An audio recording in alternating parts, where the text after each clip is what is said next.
It is great to have you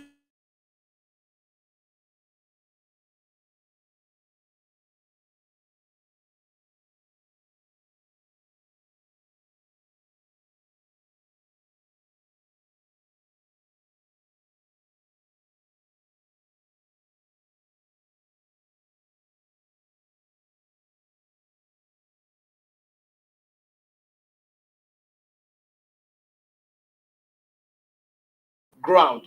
You can find the story and much more on page 4. Moving down there, the first bullet says, we've made progress by Jabir Miller. Next bullet says, ASU warns against court injunction to resume work. The next bullet says, students to ground Abuja airport today. And the very last bullet we'll be taking on leadership this morning says, Kaduna government bans planned protest on Kaduna Abuja Road. That is all we have for leadership this morning. Please do well to hop on our website, www.leadership.ng, to read these stories and much more. Moving on to the next paper of the day, we have on our list the Punch. And on the Punch this morning, the Punch headline says 2023 elections list. INEC clears Atiku, Tinubu, Obi, 4,223 Joseph for National Assembly. Now, on the bullets down there, I'll take only the first two. The first one says Kwankwaso, Sowore, 31 other presidential VP candidates say through. The last bullet I'll be taking on the Punch this morning says Lawan, Machina, Obaseki's faction lose out. Akpabio makes list. That is all we'll be taking on the Punch this morning. Let's head briskly to the next Nigerian daily. I'll be taking the Blueprint. Now, on the Blueprint, the major story says Ojikalu to Kingsman on 2023.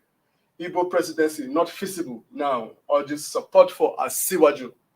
Now, the first bullet says we will be greatest beneficiaries of Tinubu presidency.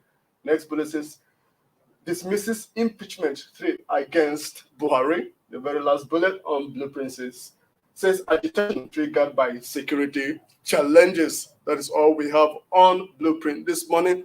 Let's move briskly on to the next Nigerian daily. And on my list, we have The Guardian.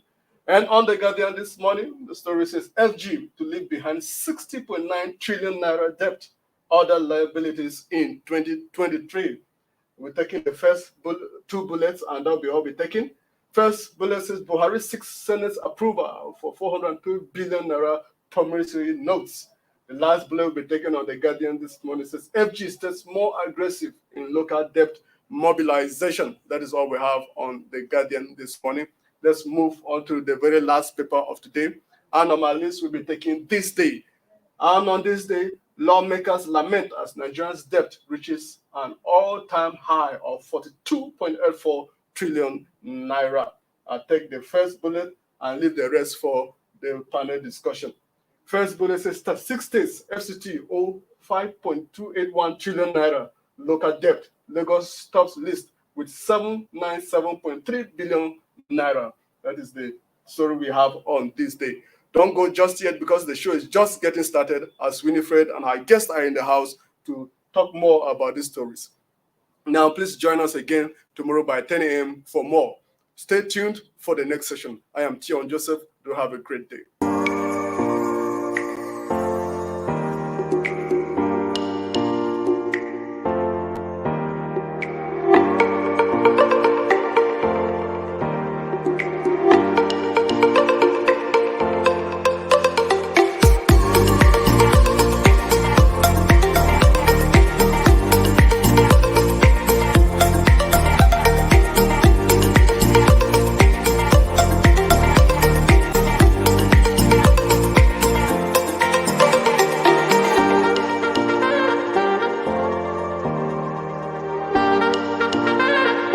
For sponsorship and advert placements, please contact 080-3688-6158. Last Word Leadership Podcast Studio. You have the last word.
For sponsorship and advert placements, please contact 080-3688-6158. Last Word Leadership Podcast Studio. You have the last word.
Good morning and welcome to Inside Nigeria Talk Show. Okay, good morning and welcome to midweek edition of Inside Nigeria Talk Show. With me in the studio is our in-house guest, a public affairs analyst, is also a social commentator. His name is Paul Augustine Agbo. Paul Augustine Agbo, it's a pleasure to have you on the program. Good morning, Winifred. My name is Winifred Ugbebo, and it's my pleasure to be hosting you on today's Inside Nigeria.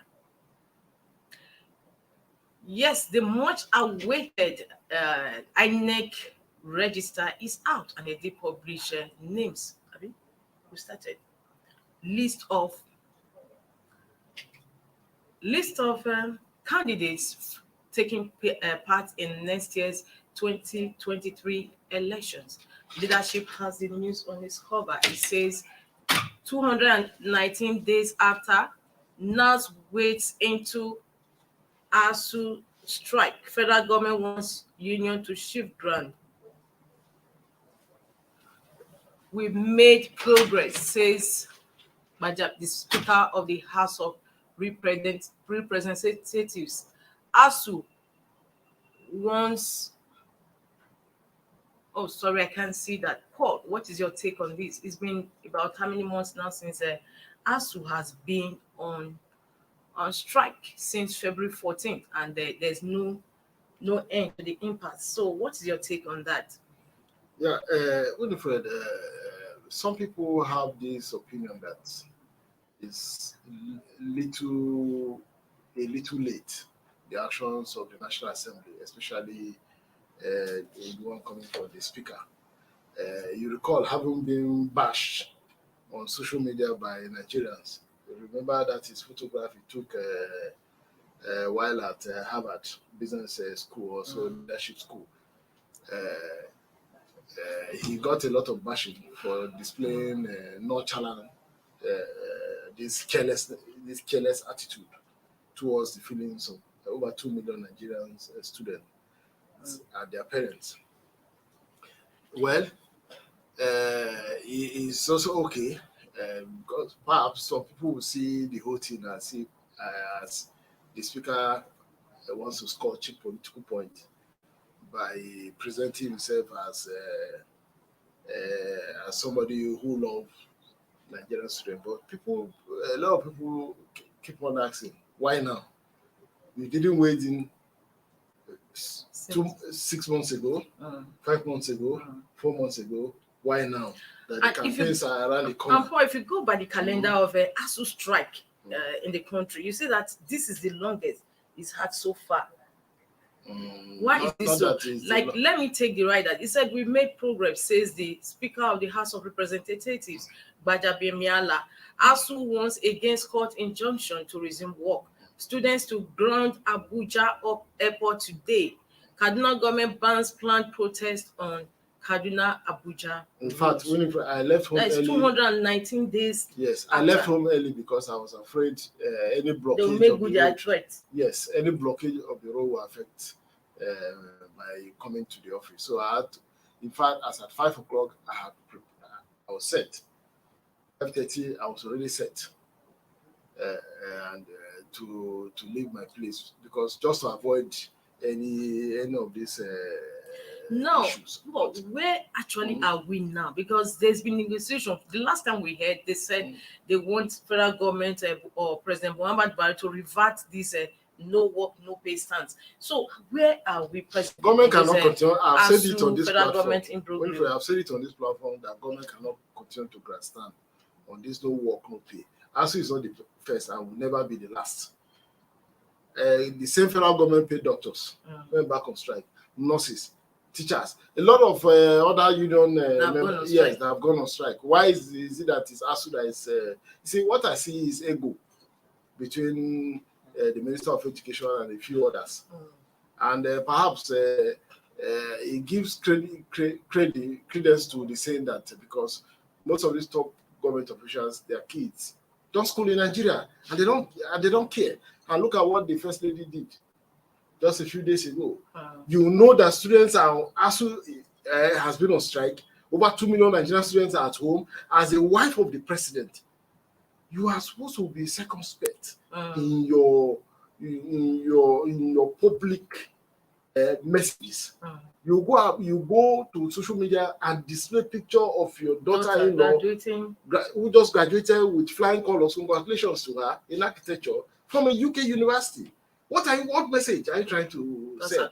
Yes, what message? You can send such kind of private messages to friends and family members, not on the whole wide world, social media. It shows how insensitive.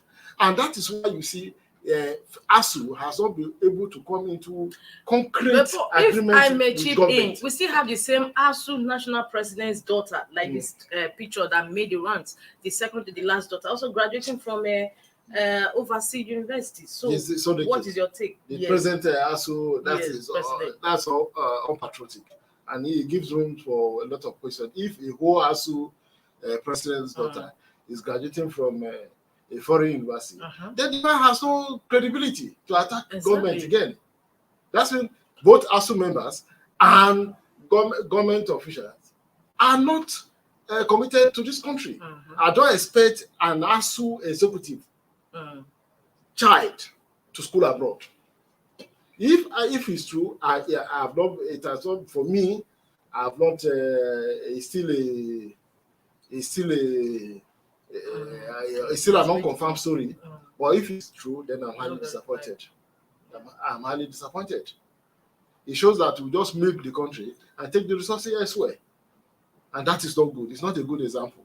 So you use now in this impasse, do you see the federal government? You are calling the federal government to shift ground, but on the other hand, Keyamo did say, that is the Minister of State for Labour, Festus Keyamo did say that PDP government was responsible for what we have today, because in the sense that they acceded to regulate to ASU's problems, and so this present government, given the financial constraint, will not be able to show that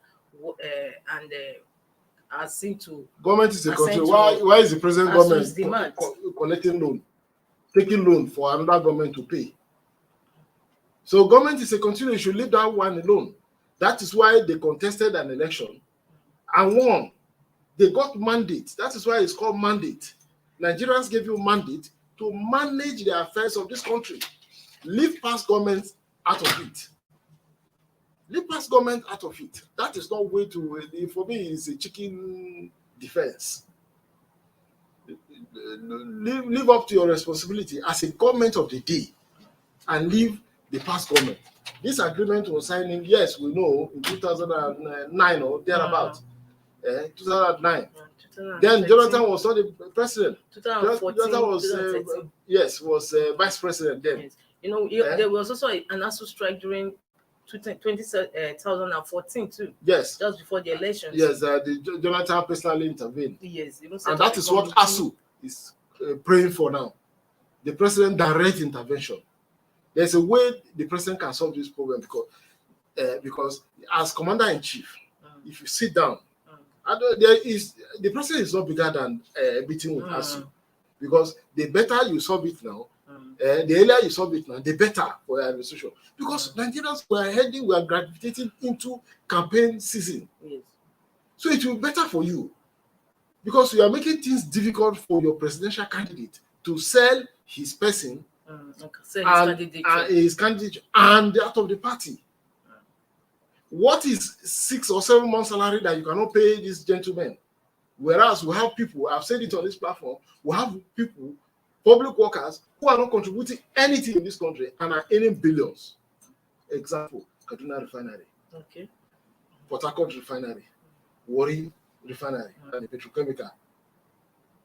What are they contributing to NNPC Limited? What are they contributing in terms of we are still refining our crude? And one person there, his salary is like 3 times that of a professor. Why can't you pay this gentleman their money and let them go back to work? They will continue negotiation.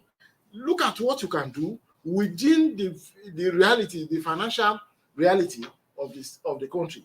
As he also knows that, look, the federal government cannot meet 100% their demand, especially the financial aspect that is around don't you think that what's the saying that anything worth doing is worth doing well? Don't you think that with this long protracted ASU strike, it's high time the federal government and ASU find a lasting solution to it? Because at the end of the day, if temporary measures are agreed upon, it always calls for ASU coming back again and again. There's no money. For the truth of the matter is that the government does not have money. Yes. And that is why it's very important that the federal government close its eyes and implement the Rusai's report to reduce the number of. Look at the rejig the entire system. MDAs that are not performing optimally, and they have this duplicating function. Why don't you cut them off? Go to the send a bill to National Assembly. But won't that further increase Nigeria's unemployment rate? It's only the top hierarchy. The chief executives, the directors that will lose their jobs, not the rank and file. It's not the rank and file. The rank and file can be absorbed by other ministries, departments, and agencies. This is just to help the Nigerian state, because the burden of the federal government is enormous. It's too much. So that we can be able to channel resources into vital sectors of the Nigerian economy, including education and ASU. Thank you so much. Well, viewers, we are going on a short break. When we come back, we are going to be looking at the long-awaited INEC has published the political candidates for next year's election. And that story is on the Punch newspaper. Don't go away. We are coming back for more discussions.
Inside Nigeria, keeping you informed on what matters.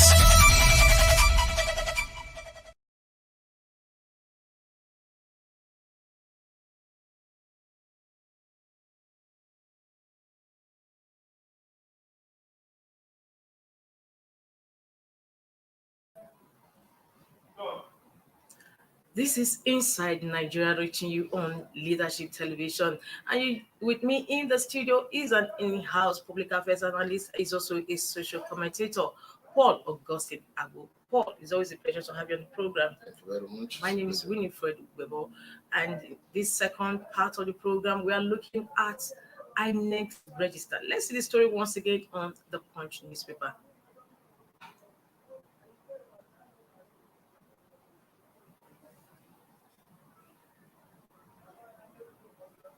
The Punch newspaper.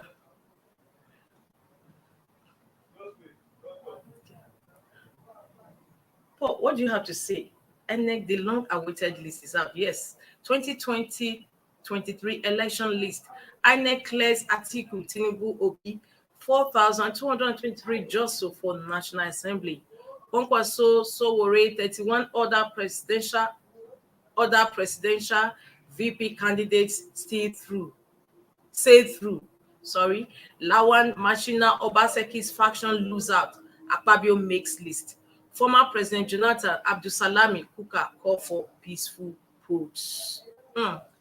Oh, the long-awaited list is here, Yes. and we can see that some governors who also fought for presidential slot lost that. Why some lost that? But Akpabio fortunately made the list. What is your take? And, Will this list give way for litigations? Yeah, sure. More litigations, sure. Aggrieved aspirants will push further to ensure that justice is served fully. Even I learned this morning that even in Akpabio's camp there was no jubilation. There was no jubilation. Yes. There was why? Why is this? Perhaps one. Okay, they are waiting that it may still go to the court processes. Yeah, it may still go from appeal to either way. Supreme Yes. Court. Because it's only in this country that people who do not participate in election are declared the winners. So that one I leave down to the court since it's already a legal issue.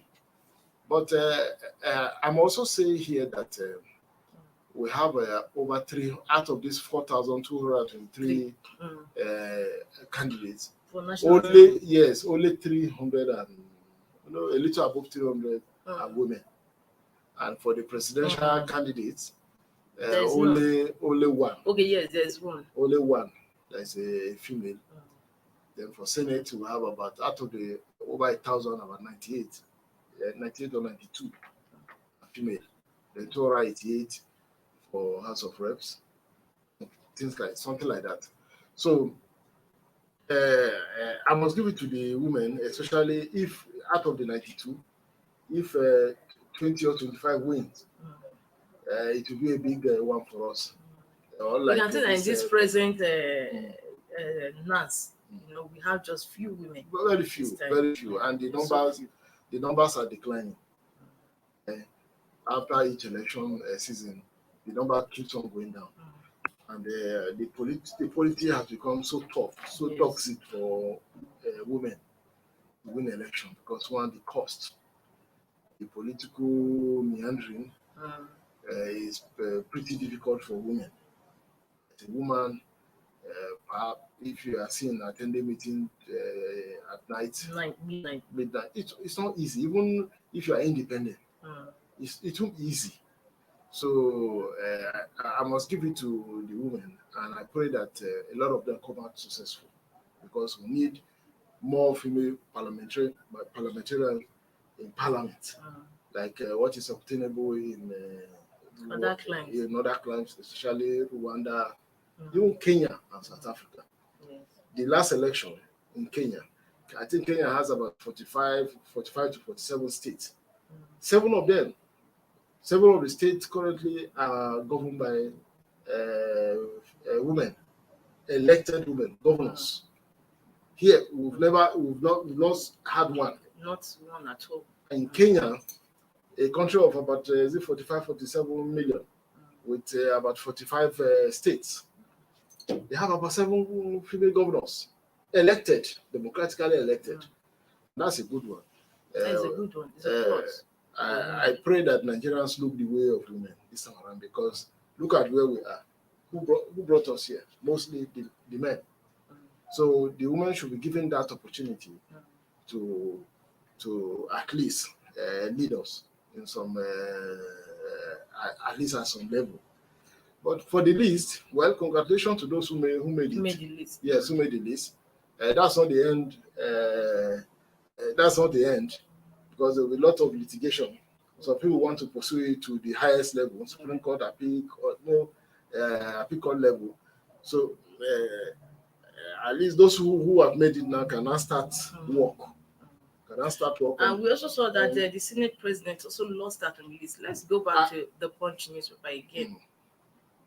They say actually Machina. Yes, and INEC is not helping matters.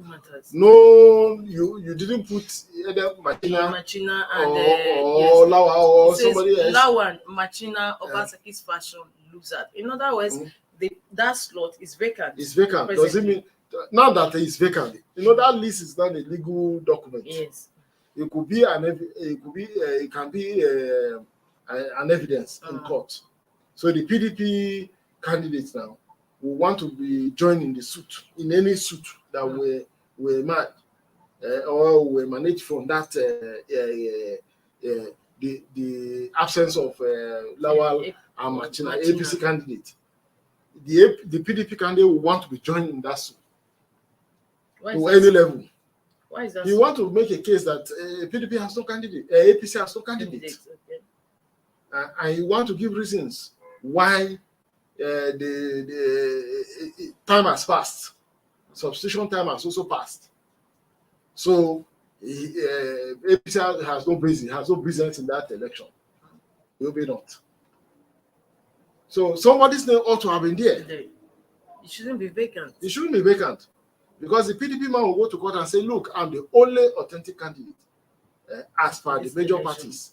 So APC, because it's the Yobe North election, it's a clear battle between APC, PDP, then by extension, NNPP, which they have a candidate there. So that for me, I do not find it wise for INEC not to have put somebody's name there. Okay. But now, the course is clear for all the listed candidates. They can start their campaign on 28th or up until 24 hours or 48 hours before the elections. That's a good one. And it's just few days or a week to the campaigns. Yes. So what are we going to expect? We are going to expect we've seen some fireworks. Little bit of fireworks. Yes, we expect fireworks. We expect pull down syndromes. People said the campaign should be issue based. Yes, but mostly our campaigns have not been issue based. Only one candidate has been talking on issues, B2B, and a few, and others who are not, who've not been here. They've not been visible. Apart from the article, the Tinubu and the Konkoso group. The Konkoso group, his only has been moving around commissioning. And we see some parties even disqualifying their presidential. There's Kachiko, there's the ADC. That's our own internal issue. It's an internal affair between the national chairman and the presidential candidate and a few others. That one is just an internal issue. But most of them have not been speaking to the issues or discussing Nigeria's basic program. The issue you seem to be centered on the Labour Party presidential candidate. Yes, because he has been the one who has been so. Perhaps because he's an underdog in the race. So yes, he's an underdog. His party does not have this national spread. So, in fact, the party today is all around the man, Peter Obi. If you take out Obi from Labour Party is nowhere. And he knows that, look, he has to talk. And since he started getting attention of the youth, especially those who frequent the social media, he needs to talk more. And he has been, I think he speaks what the youth have been clamoring for, something that has been born in their system. How to address this leadership issue in Nigeria, how to address the economy and other things. But, well, I don't know how other big players will catch up with him. because for now he seemed to be the loudest, the most visible in terms of addressing specifics, issues, specifics of the Nigerian state. Others have been caught up in the issue of corruption, age, things like that, and other mundane issues. Talking about corruption that just brought up. So, what are actually going to be the issues to campaign with this time around? Because given the previous years, that was in 2015, the campaign was all about corruption. The same thing APC used to campaign in 2014. And you think APC will still use corruption and campaign? No, I'm talking about what APC basically they're finding it difficult. For APC, they're finding it difficult to anchor their campaign on certain aspects of the Nigerian economy. So now, what they do now is that they tend to speak more of Tinubu's achievements in Lagos. And so part of how he was able to influence leadership in the Southwest. But Southwest, Nigeria is bigger than the Southwest. Southwest is just a subnational. So if you want to discuss Nigeria. And I pity the APC because it's pretty difficult for them to sell themselves, because the same insecurity, economy, corruption, the campaign against the PDP is haunting them today. So I sympathize with them. But PDP want to lash on history. That in 2015, how much was the cost of this XYZ today compared to today?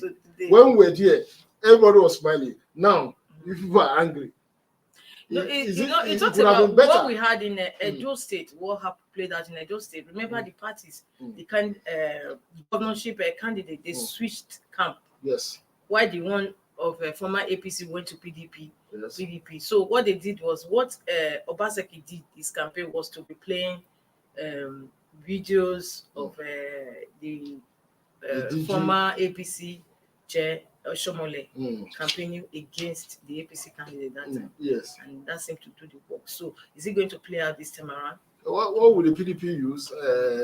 20 Lai Mohammed in 2014, 2015, when he was carpeting the Jonathan administration on things that are worse now. Yes. In case and some people also said that APC did say that if we face, told us if we fail. And so what's going to happen? It's going to be an interesting one, right? They will be stoned on election day. I don't know. We'll wait to see whether Nigerians will stone them on election day in 2023. But the basic thing is that, look, it will be difficult for the APC to sell themselves, because one, the economy has not improved, the corruption issue has not improved either, the security matter. Until last month was worse. You could say it's objective, because when the president Muhammadu Buhari was in Imo State, he did say that they have done so much, a lot, especially in terms of security, and that before his administration came on board, that some local governments in Borno were actually in the hands of Boko Haram, and that he is surprised, to quote Mr. President, that he is surprised that nobody's talking about it. Yes. So do you think that maybe achievements are objective? Indicted his media aid. But these are same song played over time. The local governments were under the control of Boko Haram, about 18 of them before he came in. Nigeria is made up of 774 local governments, not 13. That time, insecurity was largely to the northeast. But today, insecurity is virtually everywhere in the country. Niger, North Central, Northwest, even some part of Southwest, until the emergence of Amotekun. But by that statement, do you think that Mr. President is shielded from actually knowing what is going on? Yes, the media aid have not been. That's the information they made available to him. Because he did say that he's surprised that people are not talking about it. That 13 local governments. Who will talk about 13 local governments compared to all the local governments in Niger, all the local governments in Kaduna, all the local governments in KB, even in his home state, that have never had cause to set up IDP camps. Before he became president, was there IDP camps in Katsina?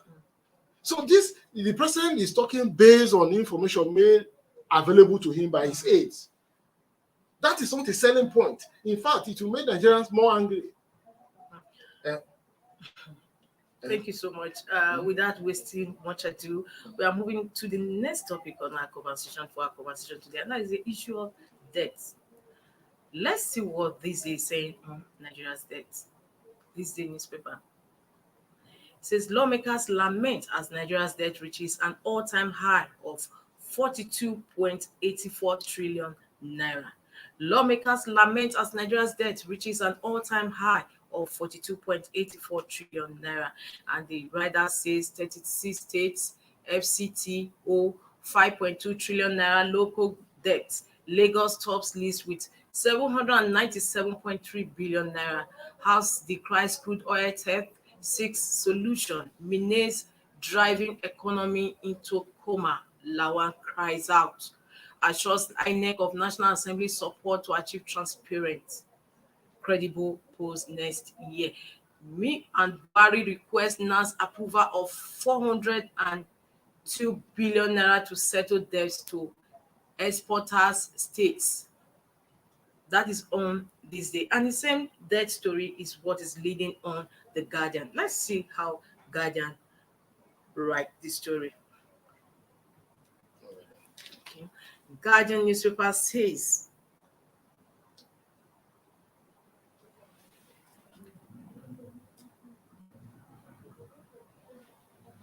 federal government to leave behind 60.9 trillion naira debt, other liabilities in 2023.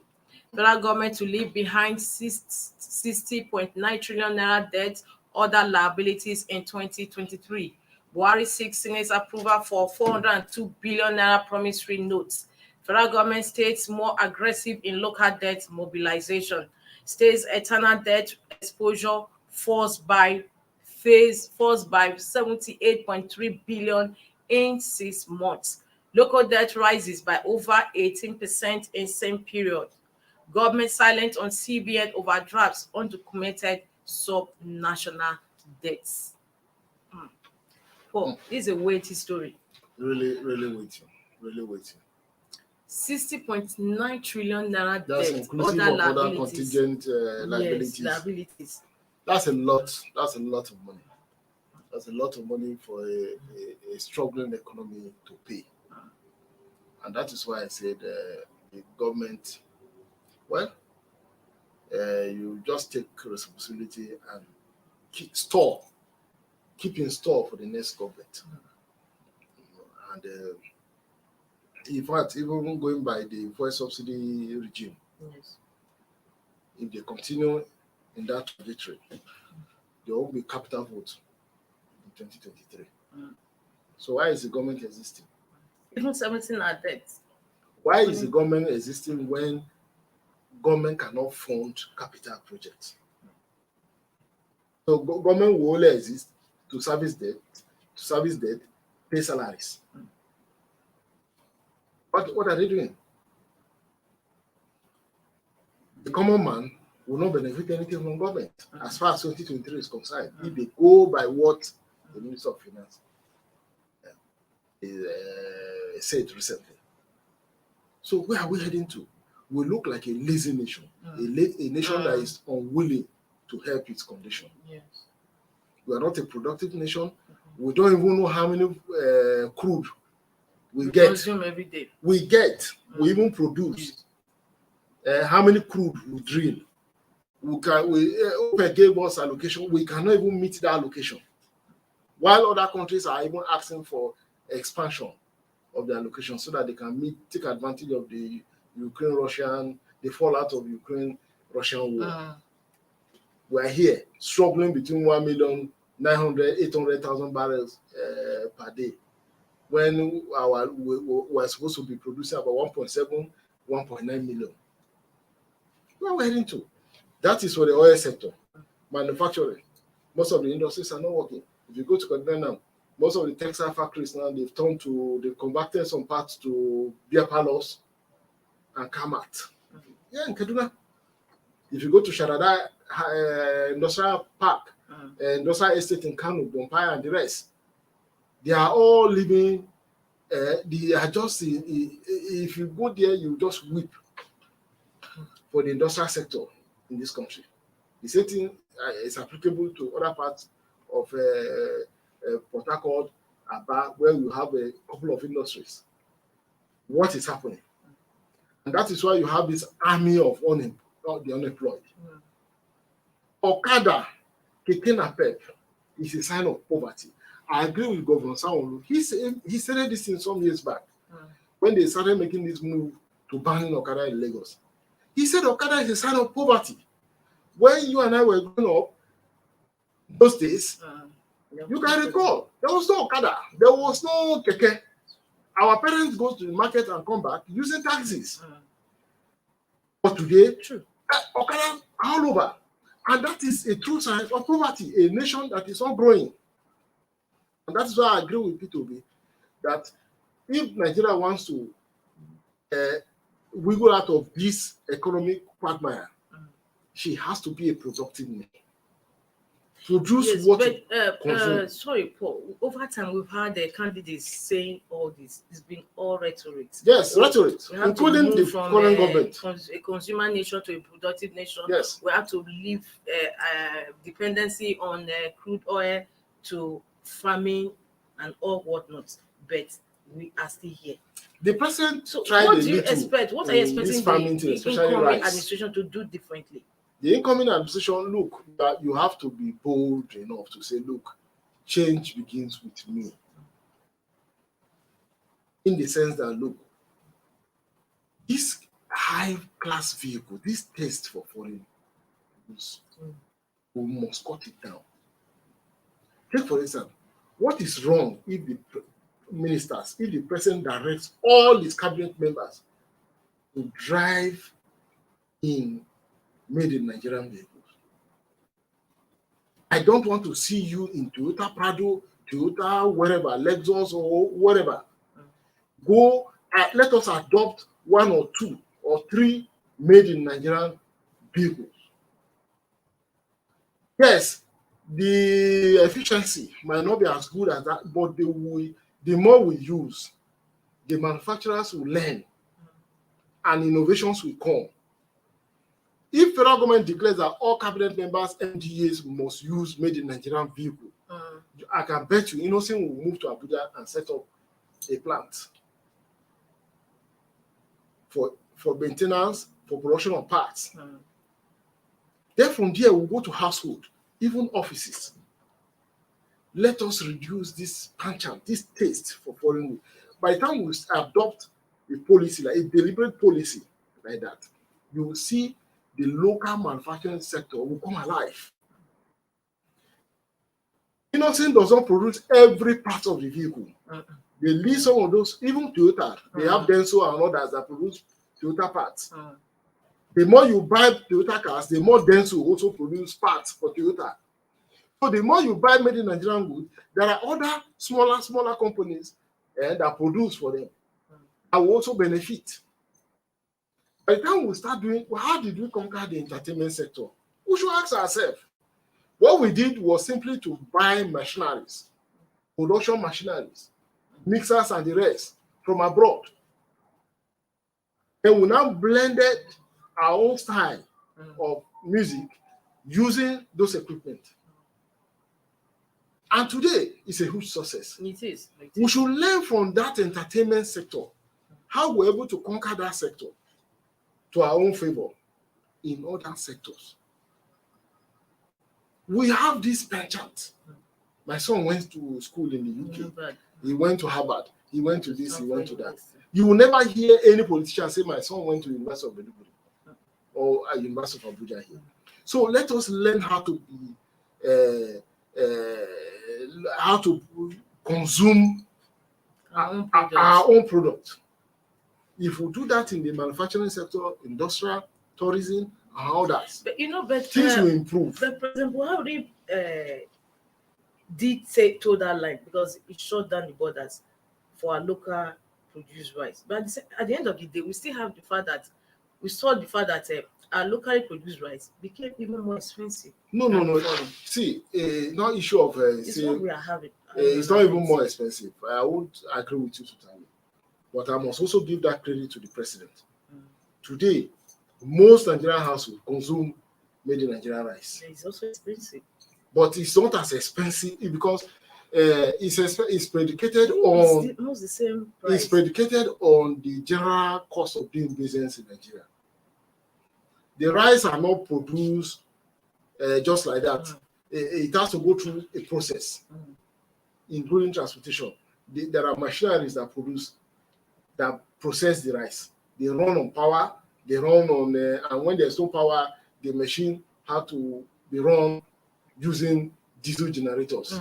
So all those various components, those costs add up to increase cost of production. And with the current inflation rate, you don't expect, so as a manufacturer or as a processor, I need to make profit. So not that the policy was unfavorable. Yeah, it is. It's the impact of the general inflation in the country that is responsible for the high cost of rice. Because you cannot operate at a loss. You will pass the burden to the consumer. And that is why. Because you don't, the rice, the rice manufacturer. We have comment from Adebayo Amodu. Let's just take that comment. Say, what do you make of restructuring in Nigeria? Because the issue of this country now is beyond what one person can fix. But the issue of restructuring, I think, is gaining ground. Check out the issue of state police. We had talks before from presidential candidates that on restructuring. At the end of even the present government, they said they were going to restructure. But they are beginning to see the light now. They are seeing the light now. Especially, recently I was so glad to see northern traditional rulers meeting with governors and agreeing that state police is a necessary organ of government that will facilitate security. So, and there was this response from Keredolu, hailing his colleagues in the north for towing or understanding with their position. The governors of the south saw it long ago. Yes, 2 years ago. Yes, saw it long ago. That look, the federal government is overburdened. The federal government cannot manage Nigeria or police Nigeria from Abuja. So there's need for subnational government to come into policing. So restructuring is a gradual thing. Some people see restructuring as if you want to overthrow the president. I spoke with one highly placed Nigerian. He's even occupied top position, and he told me that the main purpose of agitating for restructuring is to find a way of weakening the President Buhari's government and possibly remove him from power. And that is not. Restructuring sometimes will go a long way, even reducing the burden on the federal government. When subnationals start taking responsibility, what federal government has overburdened itself over the years. Not everything should be handled by the federal government. In this era when, this time and season when source of continue to be leaner and leaner, you need to push some of this responsibility to subnationals, government to handle. And that is the beauty of restructuring. And we're all happy to see northern traditional rulers and their governors agreeing to state police. I think as a fallout of that, the chairman of Northern Governors Forum did say that they are looking at setting up an airline, domestic airline, on the zone that is northeast. In the northeast. Oh yes. But it was in the report. What is the GDP? Is also doing it. What is the GDP of Rwanda? Today, all of us will rush into Rwanda Air to travel to London. Ethiopian Air. Not to talk of Ethiopia. Ethiopia is even a bigger economy. Rwanda is a small economy. What is the GDP of Rwanda compared to Lagos State? Compared to Rivers? Compared to Oyo? Imo? Anambra? These are strong subnational government economies in Nigeria that are bigger than several African economies. But you see them flying their own airline. It is possible. It is doable. It's doable. We just have to try venture into it and reduce this our necessary spending. We'll be able to achieve results. Thank you so much, Paul. That has been insightful having you in the studio this Wednesday edition of Inside Nigeria. I look forward to having you more program. Well, viewers, is what we call it today on today's midweek edition of Inside Nigeria. Don't forget, tomorrow is another day, same time, same station. I remain Winifred. Bye.